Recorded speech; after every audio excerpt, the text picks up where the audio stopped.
If you've ever had someone try to tell you what you can and can't do on your own land, especially someone who seems to think their power is a God-given right, then buckle up because you're about to hear one of those stories that starts with a fishing rod and ends with a full-on neighborhood war. And I'm not exaggerating. I mean, I just wanted to spend a lazy Saturday fishing on my own lake, maybe crack a cold one with my buddy Kevin, but instead I got smacked with a $5,000 fine from Ivy Wells Queen Bee of the Willowbrook Estates HOA. You ever meet someone who thinks their pearl necklace gives them diplomatic immunity? That was Ivy floral dress that let me speak to your manager, energy heels clicking like a countdown to doom. And this wasn't about a fishing club. This was the first shot in a bizarre little battle for the soul of our community, and by the time it ended, you wouldn't recognize Willowbrook. So I'm Dean Carter. Bought myself a slice of land on the edge of Willowbrook 3 years ago, turned it from overgrown brush into a 2-acre lake teeming with bass and bluegill, my little patch of heaven, really. Nothing fancy, just a handful of us hanging out on weekends, swapping stories, fishing, letting the world fade away for a few hours. Kevin's my right-hand man, local mechanic, hates pretentiousness and tells it like it is. Then enter Ivy. One Saturday, as Kevin and I are rigging up, she marches up like she's got backup, waving a piece of paper and making that face, you know, the one that says she's not leaving till someone's miserable. Mr. Carter. I'm here representing the Landscape Preservation Committee. She says, every syllable dripping with condescension.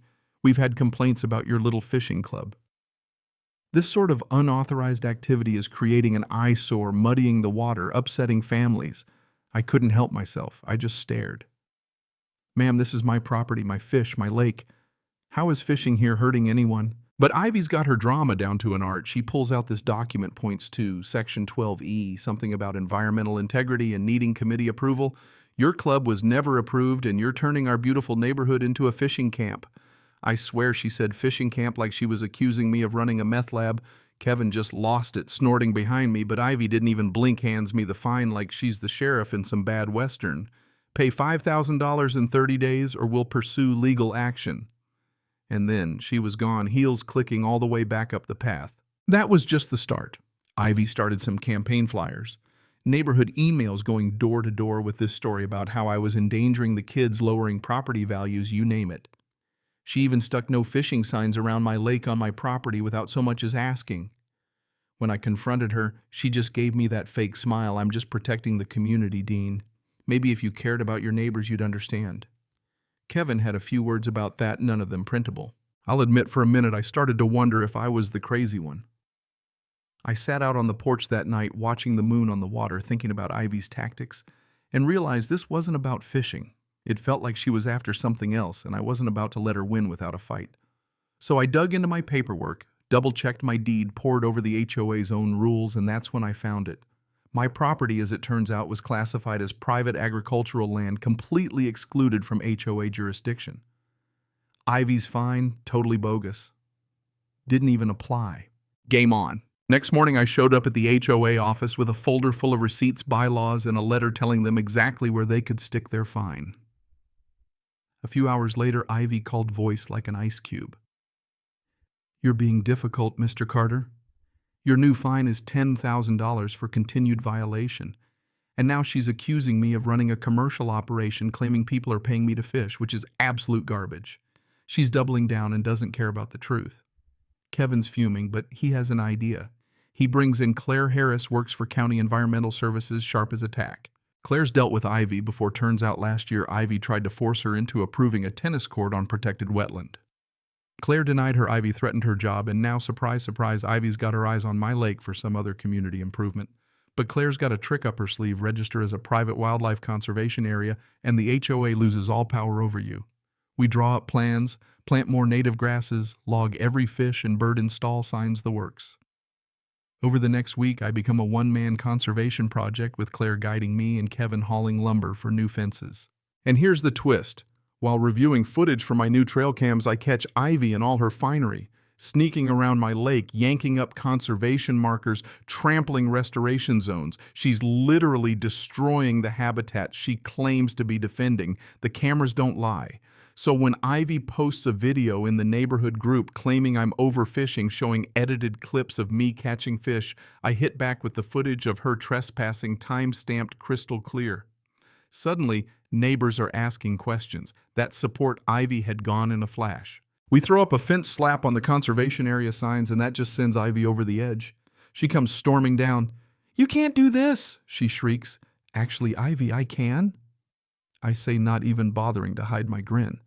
Claire swings by later with an envelope inside is the official state approval. I throw a community event to celebrate teaching kids about local fish, the lake glimmering in the sun, and Claire casually lets slip about Ivy's secret tennis court project in front of everyone. You could practically hear the gears turning in my neighbors' heads. But Ivy's not done. Oh no. Next thing I know, a video pops up in the chat group supposedly showing me dumping trash in the lake. Only problem: the guy in the video isn't me, and my security footage proves it. Turns out Ivy hired someone to stage the whole thing. I lay out the evidence for the whole neighborhood, security video, emails, the works.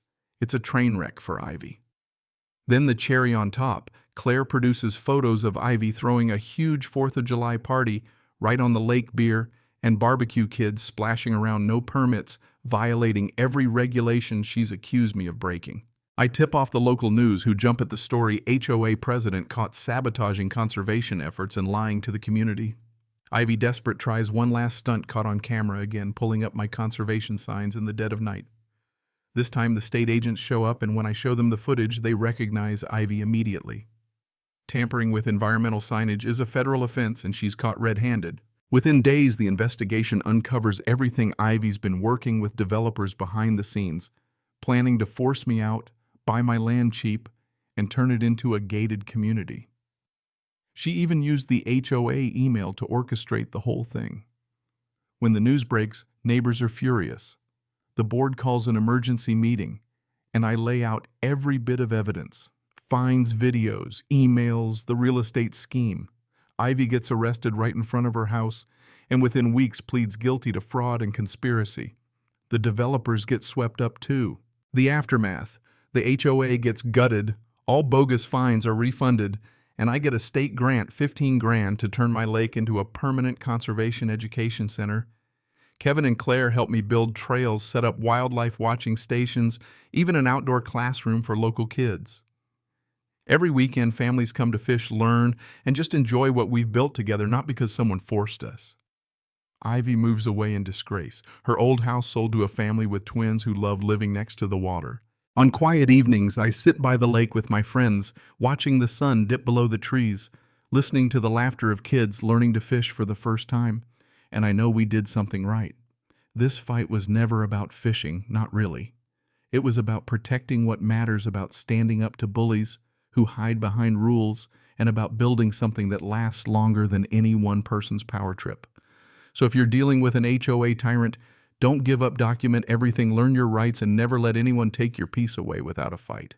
I gotta ask, what's the wildest thing your HOA's ever tried to pull?